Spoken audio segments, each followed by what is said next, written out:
Yes, my people, I don't come again to update our mindset. Like you all know, it gets something when go happen, what you no one do before, you go do them. So ever since, in fact, since this case they called for tribunal, INEC chairman never come out, make any comment. He never talk anything. So right now, in the INEC chairman Yakubu and this other man, Festus Okoye, now they don't come out, they don't break silence. Yes, now. After when they don't see the final report of EU and how their witness for court, till they run, till they bagger for court, now they don't come up by themselves, can't break silence, can't talk. But make me not talk too much. I want to bring up the video now, make una hear waiting INEC chairman using his mouth vomit. But as I go bring up the video, you they watch him, I take God name beg you, make sure you go like, comment and share. So that other people go hear waiting INEC chairman, they use the mouth they talk about. Thank you. Always, I welcome you all to this meeting. The purpose is to reflect on the subject matter of the just concluded 2023 general election. Following the conclusion of the election, the time has come for introspection, stock-taking, review, and evaluation. Since the conclusion of the election, diverse opinions have been expressed by political parties, candidates, observers, analysts, and the general public on aspects of the elections that took place in February and March. Such diverse opinions should normally be expected, and the Commission welcomes all of them insofar as their purpose is to improve the future conduct of elections and to consolidate our democracy. The Commission has consciously not joined in these commentaries in the immediate aftermath of the election for several reasons. First, our preference is to listen more and draw lessons rather than join in the heated and often emotive discussion on the election. Second, since we plan to conduct our own review of the election, we see no need to preempt the process. Third, the Commission would not want to be seen as defensive or justificatory in joining the ongoing discussions. Finally, and perhaps most importantly, several issues around the election are sub judice, and it is not the intention of the Commission to either undermine or promote the chances of litigants in the various election petition courts beyond what is required of us by the legal process. Indeed, practically anything coming from the Commission could be cited by litigants as either justifying their claims or an indication of bias against them. The foregoing notwithstanding, it is appropriate at this point to make a few broad remarks about the 2023 general election as we commence our review of the same election. In doing this, it is necessary to look at the entire process before, during, and after the election to make an informed assessment. Granted that events on election day are probably the most important in terms of optics of elections, it is also very essential to look at the totality of the process. This is necessary if we are to learn the full lessons of the election going forward. Compared to some previous elections, we believe that the 2023 general election was one of the most meticulously prepared for in recent times. Learning from previous experiences, we started preparations immediately after the 2019 general election, carefully ticking the necessary boxes over a 4-year period. It is the need to learn from both the positives and the shortcomings that makes the stock taking that we are embarking upon today very essential. Among the positive stories is that the security challenge which threatened to derail the elections did not materialize. Concerns that the polls will be disrupted by the perennial insecurity across the country fizzled out on election day, as the elections were largely peaceful. Despite currency and fuel challenges and widespread attacks on our personnel and facilities nationwide, the Commission proceeded with the election as scheduled. The first set of elections, the Presidential and National Assembly, held as planned for the first time in the last 4 general elections conducted in the country. Accreditation using the bimodal voter accreditation system, the BVAS, has generally been scored very high by voters. Our records show that the success rate of the BVAS accreditation stands at 98% compared to the smart card readers' 29.2% during the 2019 general election. Above all, despite the divergent opinions about the outcome of the election, the overall outlook suggests that it is a fair reflection of a complex multi-party democracy. We wish to remind Nigerians that elections were held for a total of 1,491 constituencies, made up of 1 presidential, 28 governorship, 109 senatorial, 360 federal constituencies, and 993 state assembly seats. Our record shows that these elections have produced the most diverse outcomes ever produced since 1999. Today, 5 political parties produce state governors. 7 parties won senatorial seats. 8 are represented in the House of Representatives, and 9 in the state houses of assembly. Clearly, the 10th National Assembly is certainly the most diverse in party representation since 1999. In some states around the country, different political parties control the legislative and executive arms of government. What is clear from these records also is that the days of single-party dominance of our national politics are probably gone.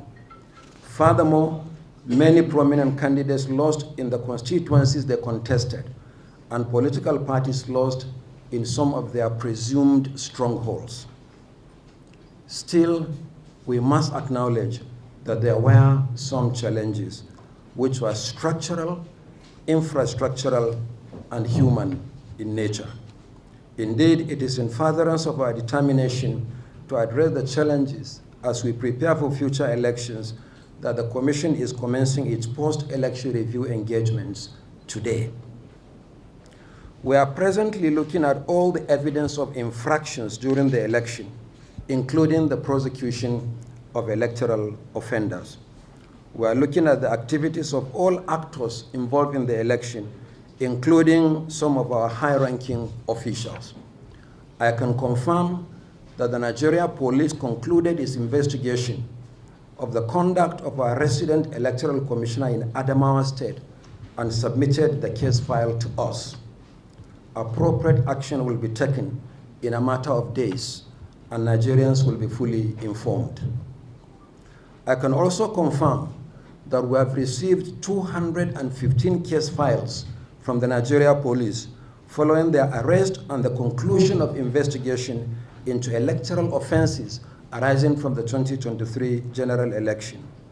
We are working with the Nigerian Bar Association, the NBA, to prosecute the alleged offenders.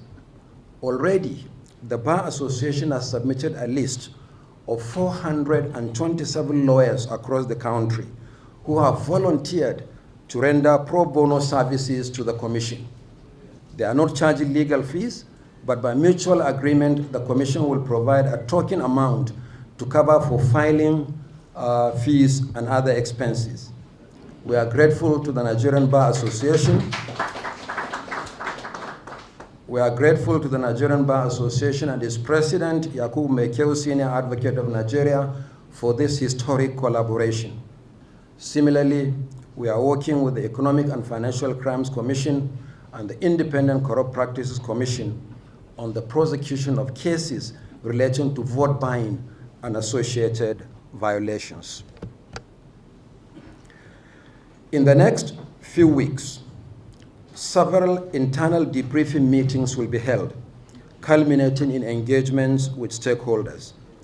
I implore the resident electoral commissioners as senior officials of the Commission to lead the discussion on all aspects of the election, from preparations, conduct, and aftermath, frankly and constructively. Among other issues, I expect you to cover such specific areas as 1. Operational processes for the continuous voter registration and the general election, including planning, organization, coordination, and evaluation of activities, focusing particularly on such specific issues as the issuance of voters' cards, logistics, delivery of materials, deployment of personnel, and so on and so forth. Number 2, legal framework for the conduct of elections with a view to addressing any key legal challenges that may have arisen prior to the 2023 general election, which were not envisaged before the election. 3, technologies deployed in the electoral process, including INEC voter enrollment device, the IVED, the INEC result viewing portal, the IREV, bimodal voter accreditation system, the BVAS, party nomination portal, observers, media, and polling/collation agents accreditation portals, focusing particularly on their performance. 4, effectiveness of overall administrative procedures and channels within the Commission in the coordination and execution of pre-election, election, and post-election activities. 5, political party registration, party primaries, and nomination of candidates for the 2023 general election, as well as monitoring of the processes. 6, process of recruitment, training, deployment, and performance of all categories of ad hoc staff during the continuous voter registration exercise and the general election. And 7, strengthening the Commission's cooperation and relations with other bodies, including ministries, departments, and agencies, and non-governmental organizations, and any other issues in the electoral process that are likely to impact on the work of the Commission in future. In line with our policy, at the end of the internal review and engagement with stakeholders, a comprehensive report will be published by the Commission. Furthermore, the Commission has so far received reports from 54 accredited national and international observers. We will give equal prominence to all the reports and review them in a holistic manner to ensure that necessary lessons are learned from their conclusions and recommendations. As a Commission, we hope to continue to count on the support of stakeholders to improve the electoral process in Nigeria. Our work in INEC is enormous. As resident electoral commissioners, you are no doubt aware that there is no election season in Nigeria any longer. Numerous off-cycle and by-elections are held throughout the period between one general election and another.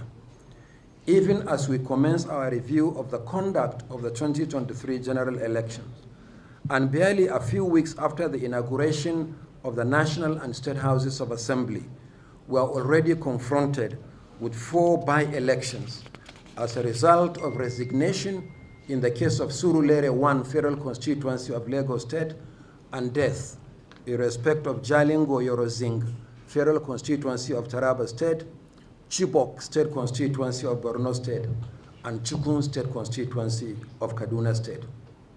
Furthermore, the Commission is preparing for 3 off-cycle governorship elections in Bayelsa, Imo, and Kogi states, which are scheduled for the 11th of November 2023. We have already published the final list of candidates for the elections, and campaign in public officially commenced on the 14th of June 2023. The Commission will soon commence the regular stakeholder engagements ahead of the elections. Let me at this point specifically reiterate to the resident electoral commissioners that we are commencing these debriefings with you because you are central to the conduct of elections.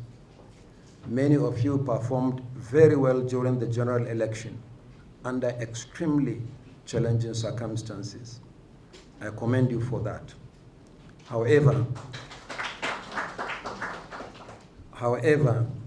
a few of you did not properly manage the tasks lawfully bestowed upon you, for which the Commission has taken some administrative action. And that's why some of you, the resident electoral commissioners, are not at this meeting today. I urge you to continue to remain loyal to your oath of office. Once again, I welcome you all to this meeting.